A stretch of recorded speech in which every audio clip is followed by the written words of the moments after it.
귀한 찬양에 감사합니다. 사랑하는 우리 서머나 가정 여러분, 한 주간은 고난 주간입니다. 항상 우리가 예수님의 고난을 묵상해야 되겠지만 이번 한 주간은 특별히 더 우리가 마음을 쏟아서 주님을 십자가를 묵상하고 찬양하는 시간을 가진다면 어느 때보다도 예수님이 우리 곁에 계셔서 이 어려운 시기를 이겨내게 하시고 십자가의 고난이 오늘 우리 안에 살아 역사하는 삶을 십자가의 능력으로 살게 하는 그 능력 또한 받게 될 줄로 믿습니다. 오늘 저와 여러분은 특별한 장소로 가게 됩니다. 예수님께서는 제자들과 함께 마지막 만찬을 드시고 나서 이제 십자가를 지시기 전에 반드시 가셔야 하는 장소로 가십니다. 우리가 성경을 보게 되면 예수님께서 광야에서 사탄에게 시험을 받으시는 그 테스트가 있었습니다. 그리고 오늘 겟세마네 동산에서 우리가 다 알 수 없는 주님의 그 고통의 심년을 보게 됩니다. 그리고는 이제 갈보리 언덕으로 올라가시는 그 와중에 이 겟세마네 동산의 사건도 예수님에게는 죽음의 십자가의 전주곡이라고 할 수가 있는 것입니다. 오늘 말씀에 32절 보시게 되면 그들이 겟세마네라 하는 곳에 이름에 예수님은 의도적으로 겟세마네 동산으로 가셨습니다. 겟세마네라는 것은 기름을 짜는 곳이라는 뜻이죠. 누가복음 22장 39절에 보면 예수님은 여기서 자주 기도하셨다 이렇게 말씀하십니다. 특별히 예수님이 기도하신 장소에 특별한 목적을 가지고 제자들을 데리고 가셨습니다. 이 겟세마네 동산에 이제 우리가 보게 되는 장면이 얼마나 중요한가? 싱클레어 퍼거슨 목사님은 이렇게 말씀하십니다. 겟세마네 동산은 성경 전체에서 가장 거룩하고 엄숙한 장면 중에 하나입니다. CJ 메허니 목사님은 이렇게 말씀합니다. 예수님의 삶을 따라가다 보면 권위 있는, 확신에 찬, 두려움이 없는 모습을 보게 됩니다. 그러나 겟세마네라 하는 곳으로 예수님을 따라가다 보면 모든 것이 철저하게 달라지는 순간이 옵니다. 생소한 모습의 구세주와 마주칩니다. 굉장히 낯설고 무서운 광경입니다. 오늘 우리는 이 겟세마네 동산에서 어떤 일이 벌어지는지를 보게 될 것입니다. 평소에 보지 못한 예수님의 모습을 보게 될 거예요. 이 겟세마네 동산에서 일어나는 일은 크게 두 가지로 볼 수 있는데, 하나는 예수님의 겟세마네가 있습니다. 또 하나는 제자들의 겟세마네가 있습니다. 오늘 저는 본문의 흐름을 따라서 이 겟세마네가 두 가지 흐름을 따라갑니다. 첫 번째는 예수님의 겟세마네, 두 번째는 우리의 겟세마네입니다. 첫 번째, 예수님의 겟세마네 사건입니다. 겟세마네 동산에서 예수님이 보인 모습은 세 가지로 볼 수 있는데요, 하나는 슬픔입니다. 그리고 고뇌의 기도입니다. 마지막 세 번째는 순종의 승리입니다. 예수님의 겟세마네 첫 번째는요, 예수님의 고통스러운 슬픔이 나오고 있습니다. 우리는 어제 말씀을 들었습니다. 마지막 만찬은 주님의 기쁨입니다. 제자들을 바라보며 이제 이 마지막 식사를 하시고 주님은 고난의 길로 가시고 다시 이런 식사를 할 수가 없죠. 물론 부활하신 후에는 만나시지만은 이제는 십자가를 지시기 바로 전에 마지막 만찬을 하셨습니다. 그리고는 우리가 오늘 본문 바로 앞에 보면은 예수님이 이제 길을 가시면서 감람산으로 가십니다. 찬송하시면서 이 감람산으로 가시는 것이 바로 겟세마네로 가는 길목이 있지 않습니까? 거기서 예수님이 말씀하시죠. 너희들이 다 나를 버릴 것이다. 제자들이 그렇지 않습니다. 그 유명한 베드로의 말이지 않습니까? 다른 사람은 다 버려도 저는 절대로 주님을 버리지 않습니다. 그때 주님이 말씀하시죠. 내가 너희들보다 먼저 갈릴리에 갈 것이니까 만나자. 무슨 말입니까? 예수님께서는 자신이 죽을 것과 제자들이 배반할 것과 제자들의 회복과 자신의 부활을 다 알고 계셨어요. 무슨 말인가 하면은 예수님은 어느 순간에도 확신과 경건한 거룩한 결심과 십자가를 향한 확고한 그 예수님 나름의 방향성을 가지고 가셨습니다. 그런데 지금 우리가 보게 되는 겟세마네 동산에서의 모습은 실로 이해가 되지 않는 슬픔의 모습을 보이고 계십니다. 예수님은 감람산으로 가셨습니다. 늘 기도하는 장소이기 때문에 제자들이 잘 아는 길이에요. 근데 감람산으로 가셨는데 그 밖에 8명의 제자를 두고 겟세마네라는 동산, 감람산 안에 겟세마네 동산이 있습니다. 거기에 베드로, 야고보, 요한 이 3명의 수제자를 데리고 예수님의 기도하는 바로 그 앞까지 예수님께서 데리고 가시죠. 그런데 33절에 보시게 되면 예수님께서 이상한 말씀하세요. 베드로와 야고보와 요한을 데리고 가실새 심히 놀라시며 슬퍼하십니다. 그리고 34절에 보시게 되면 이렇게 말씀하시죠. 내 마음이 심히 고민하여 죽게 되었다. 참 이해하기 힘든 말씀입니다.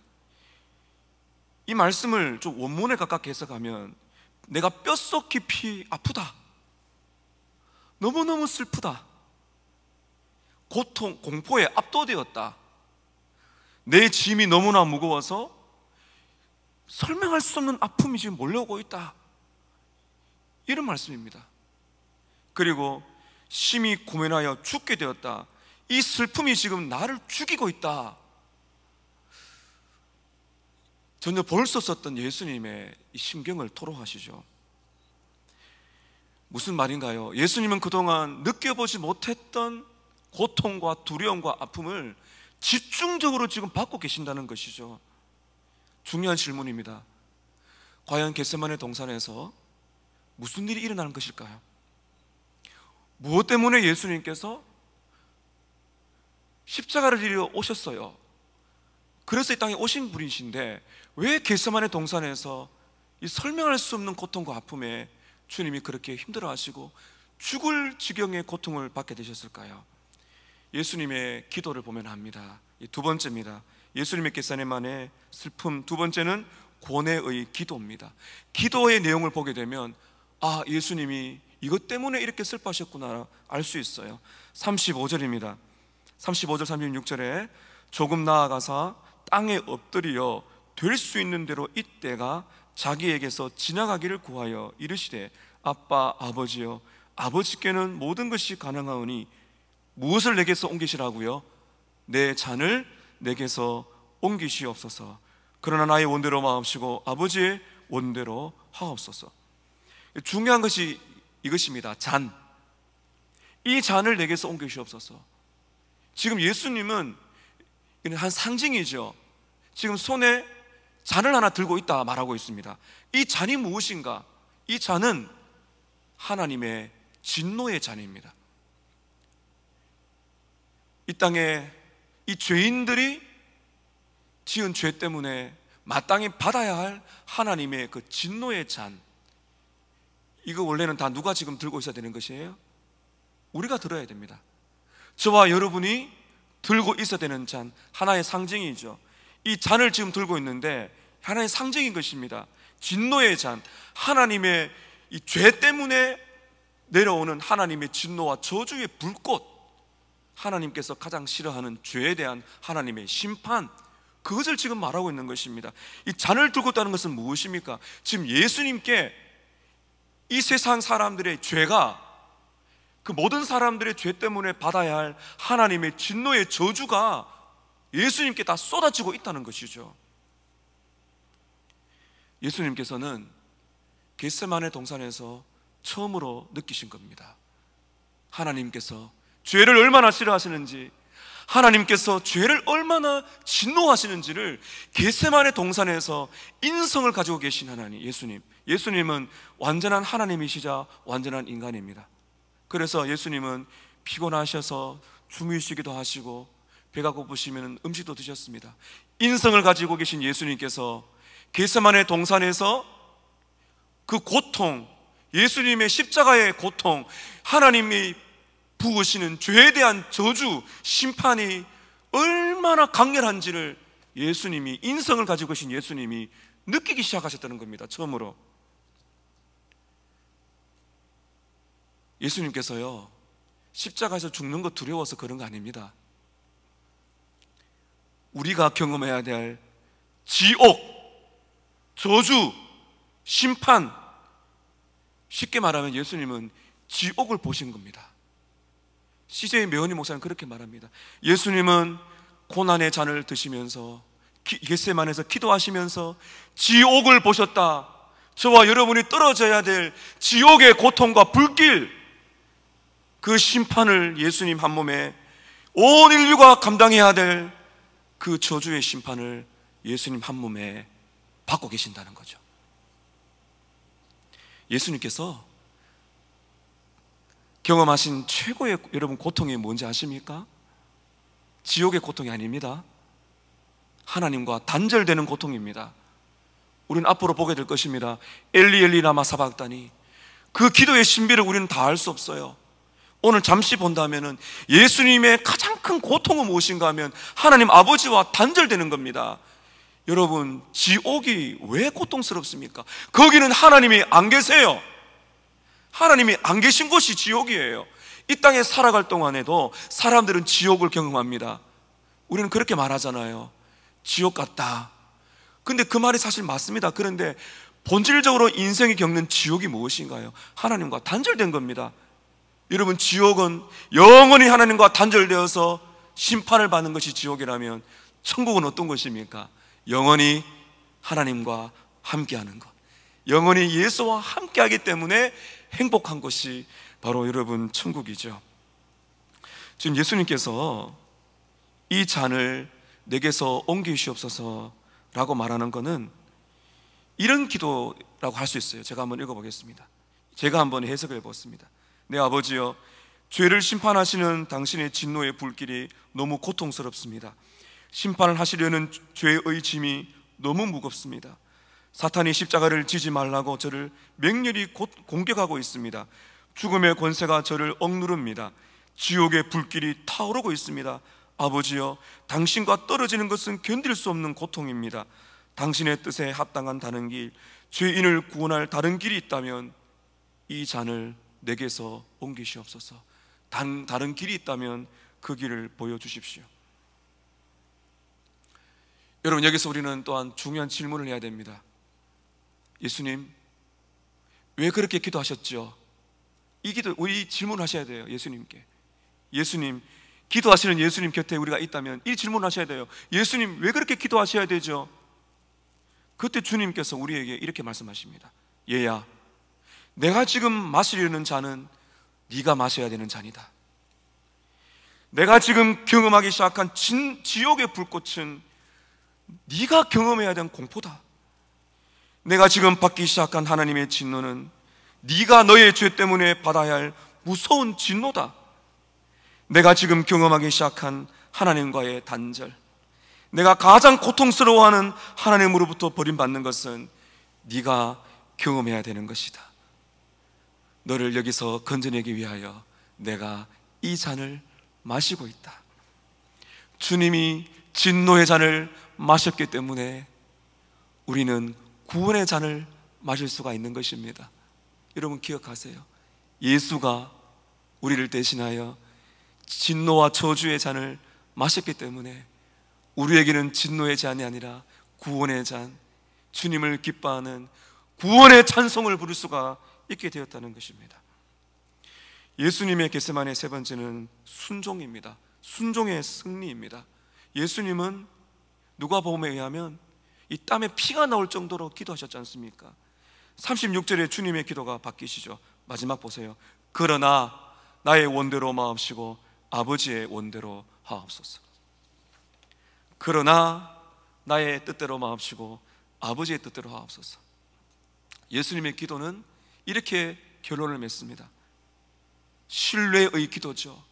그리고 순종하시려는 기도입니다. 누가복음 22장 43절에 보면 천사가 하늘로부터 예수께 나타나 힘을 더하더라. 주님은 홀로 계시지 않으셨습니다. 내 뜻대로 마옵시고 아버지의 뜻대로 되기 원합니다. 십자가를 지겠습니다. 이 기도를 하나님이 기뻐 받으신 겁니다. 주님의 아름다운 결단과 사랑의 결단을 보게 되는 것이죠. 예수님은 마침내 승리의 길을 걷게 되십니다. 41절 42절 보세요. 세 번째 오사 그들에게 이르시되 이제는 자고 쉬라. 그만 되었다. 때가 왔도다. 보라 인자가 죄인의 손에 팔리느니라. 42절에 일어나라 함께 가자 보라 나를 파는 자가 가까이 왔느니라. 고뇌하시는 예수님은 고뇌의 기도를 통과하여 하나님의 뜻대로 맡기는 절대 순종, 신뢰의 기도를 딱 드린 다음에 주님은 어떻게 딱 자세가 바뀌세요? 승리죠. 일어나라 함께 가자 내가 십자가를 질 것이다. 겟세마네의 승리를 하셨습니다. 이런 십자가를 맞이할 준비가 되신 것입니다. 오늘 두 번째입니다. 우리의 겟세마네가 있습니다. 예수님의 이 겟세마네 모습과 우리의 겟세마네 모습을 대비해 볼 수가 있는데, 우리의 겟세마네는 예수님처럼 대속의 십자가를 져야 될 겟세마네는 아니지만 여러분 우리에게도 겟세마네가 있다는 것 아셔야 됩니다. 어떤 겟세마네인가요? 예수님의 제자로 살아갈 때 반드시 고통과 아픔이 있다는 것입니다. 겟세마네는 외로운 곳입니다. 겟세마네는 어두운 밤 같은 시기입니다. 겟세마네는 사탄의 유혹이 집중하는 때입니다. 겟세마네는 예수님처럼 가까운 친구들조차도 이해해 주거나 기도해 줄 수가 없는 참으로 고통스럽고 아픈 그 순간이 옵니다. 이렇게 코로나 감염 같은 이런 질병, 여러분이 겪고 있는 수많은 고통들, 우리의 겟세마네가 되는 것이죠. 여러분, 그렇기 때문에 오늘 예수님께서요, 왜 예수님께서 세 명의 제자를 데리고 가셨는가 아셔야 됩니다. 예수님께는 중보의 기도가 필요한 것이 아닙니다. 예수님은 제자들의 세 명의 중보의 기도가 필요하셔서 제자들을 데리고 가신 것이 아니에요. 예수님은 33절에 베드로와 야고보와 요한을 데리고 가셨어요. 그리고 34절에 이렇게 말씀하시죠. 너희는 여기 머물러 깨어 있으라. 그리고 37절 보시게 되면 또 이렇게 말씀하시죠. 37절 하반절에 내가 한 시간도 깨어 있을 수 없더냐. 그리고 38절에 보게 되면 예수님이 세 명의 제자를 예수님 기도하시는 가까이 데려가신 이유가 있습니다. 시험에 들지 않게 깨어 기도하라. 무슨 말입니까, 여러분? 지금 예수님은 엄청난 시험을 받고 있어요. 사탄이 십자가를 지지 말라고, 광야에 나타났던 사탄이 지금 나타나서 예수님 유혹하고 있다는 것이죠. 예수님 유혹할 뿐만 아니라 지금 앞으로 누구에게 큰 유혹이 닥쳐온다는 겁니까? 제자들에게 유혹이 닥쳐옵니다. 제자들이 경험해야 될 유혹은 그들이 겪어보지 못했던 엄청난 시련입니다. 그런데 예수님의 말씀대로 깨어서 기도하지 못했기 때문에 베드로가 어떻게 되었어요? 주님, 다른 사람은 몰라도 저는 절대로 주님 안 버립니다 했던 베드로 어떻게 되었습니까? 오늘 말씀 그대로 받지 못했기 때문에 그는 실패했습니다. 예수님은 승리했지만은 제자들은 실패하여 주님을 떠나갔죠. 사랑하는 여러분, 오늘 예수님께서는 제자들을 데리고 예수님의 기도하는 모습 가까이 두신 이유가 여기 있는 것입니다. 우리에게도 겟세마네가 있다. 우리에게도 시련이 있고 외로운 밤이 있고 어려운 순간이 있다. 내가 어떻게 하는지를 보고 배우라는 겁니다. 예수님께서 어떻게 하시는지를 보고 배우라는 거죠. 예수님께서 무엇을 말씀하십니까? 우리가 인생에 겪는 겟세마네 때 뭘 하라고 말씀하셨죠? 두 가지를 하라고 말씀하셨죠. 첫 번째는 깨어 있으라입니다. 깨어 있으라. 깨어 있으라고 말씀하셨습니다. 자, 여러분 다시 한번 말씀 보십시오. 34절 끝에 여기 머물러 깨어 있으라 또 말씀하셨죠. 37절에 돌아오사 제자들이 자는 것을 보시고 베드로에게 말씀하시되 시몬아 자느냐 내가 한 시간도 깨어 있을 수 없더냐.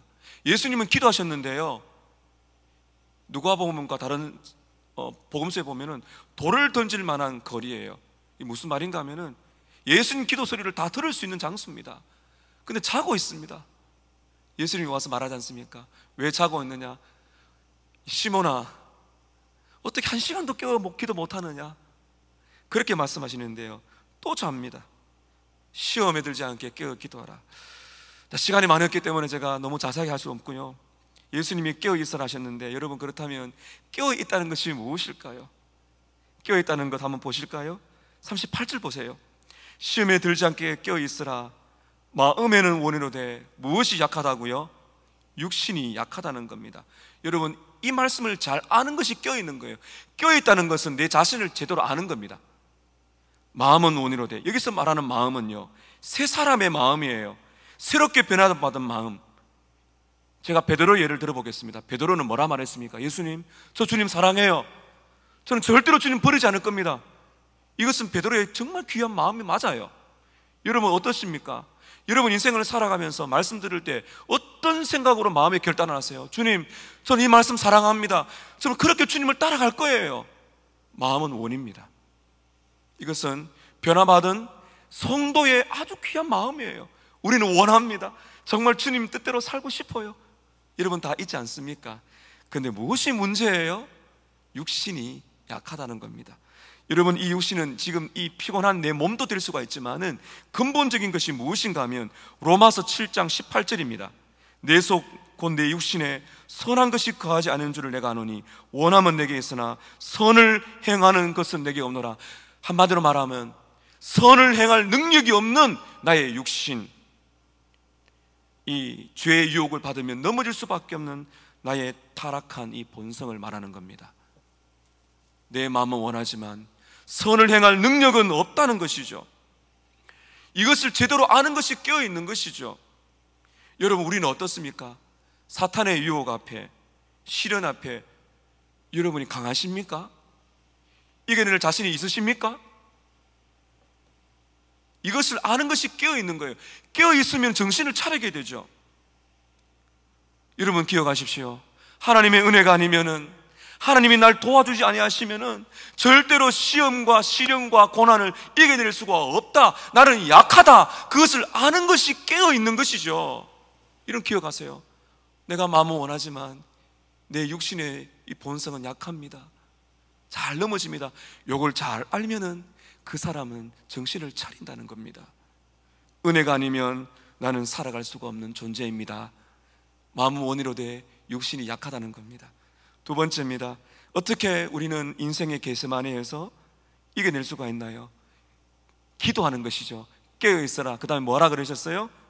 시험에 들지 않게 깨어서 기도하라 하셨습니다. 여러분 어떻게 기도해야 될까요? 인생의 겟세마네, 아프고 힘들고 고난과 시련이 올 때, 유혹이 올 때 어떻게 해야 될까요? 이제 예수님의 기도를 우리가 본받는 것입니다. 여러분 36절, 우리 36절이죠. 잘 보세요. 아빠 아버지여, 아빠 아버지여, 아버지께는 모든 것이 가능하오니 이 잔을 내게서 옮기시옵소서. 그러나 나의 원대로 마으시옵고 아버지의 원대로 하옵소서. 인생의 겟세마네를 겪을 때, 고난과 시련과 육신이 올 때 어떻게 기도해야 됩니까? 여기 세 가지가 있죠. 첫 번째는 아버지를 부르라는 겁니다. 아빠 아버지여. 아버지는 여러분을 버리지 않습니다. 왜냐하면 예수님이 단절을 경험하셨기 때문이에요. 예수님이 하나님 아버지와 단절을 경험하셨기 때문에 우리는 복을 받았어요. 절대로 우리는 떨어지지 않습니다. 하나님 우리를 버리지 않습니다. 아빠 아버지를 찾는 것입니다. 두 번째 기도는 무엇입니까? 나의 고통을 정직하게 말씀드리는 겁니다. 예수님께서 그렇게 하셨지 않습니까? 아버지, 제가 너무 지금 아픕니다. 다른 방법이 없을까요? 이 잔을 지나가게 해 주십시오. 여러분, 고통의 순간에 아뢰세요. 하나님 너무나 아픕니다. 너무나 힘듭니다. 다른 방법 없겠습니까? 이 고난 제가 좀 안 겪고 지나가면 안 됩니까? 왜 우리의 가정에 이런 어려움이 있어요? 이렇게 안 하면 안 되겠습니까? 말씀드리는 겁니다. 마지막 세 번째 기도는 어떤 기도입니까? 아버지의 뜻에 맡기는 순종의 기도입니다. 한번 따라 하실까요? 아빠 아버지여, 나의 뜻대로 마옵시고 아버지 뜻대로 하옵소서. 이 기도입니다. 아버지를 부르시고 여러분의 고통을 다 아뢰세요. 마지막 기도, 그럼에도 불구하고 내가 하나님을 신뢰합니다. 이 고난 속에서 나의 뜻대로 마옵시고 아버지의 뜻대로 하셔서 하나님 영광 받으시고 내 삶을, 우리의 가정을 인도합니다. 맡깁니다. 이렇게 살아가는 것이 우리의 인생의 겟세마네를 이겨내는 길인 것입니다. 오늘 이 겟세마네 동산에 함께 가셔서 기도하시는 주님의 장면을 보시고 또한 우리에게도 다가오는 겟세마네를 준비하시는 여러분 되시기를 축복합니다. 주신 말씀으로 네 가지 기도 제목을 드리겠습니다.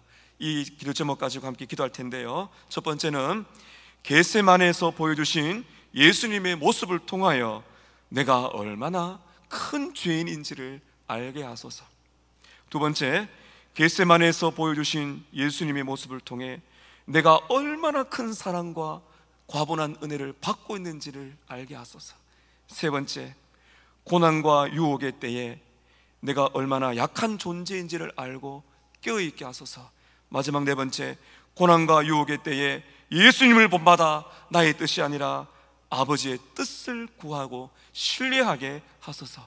우리 주신 말씀 가지고 우리 통성으로 기도하겠습니다.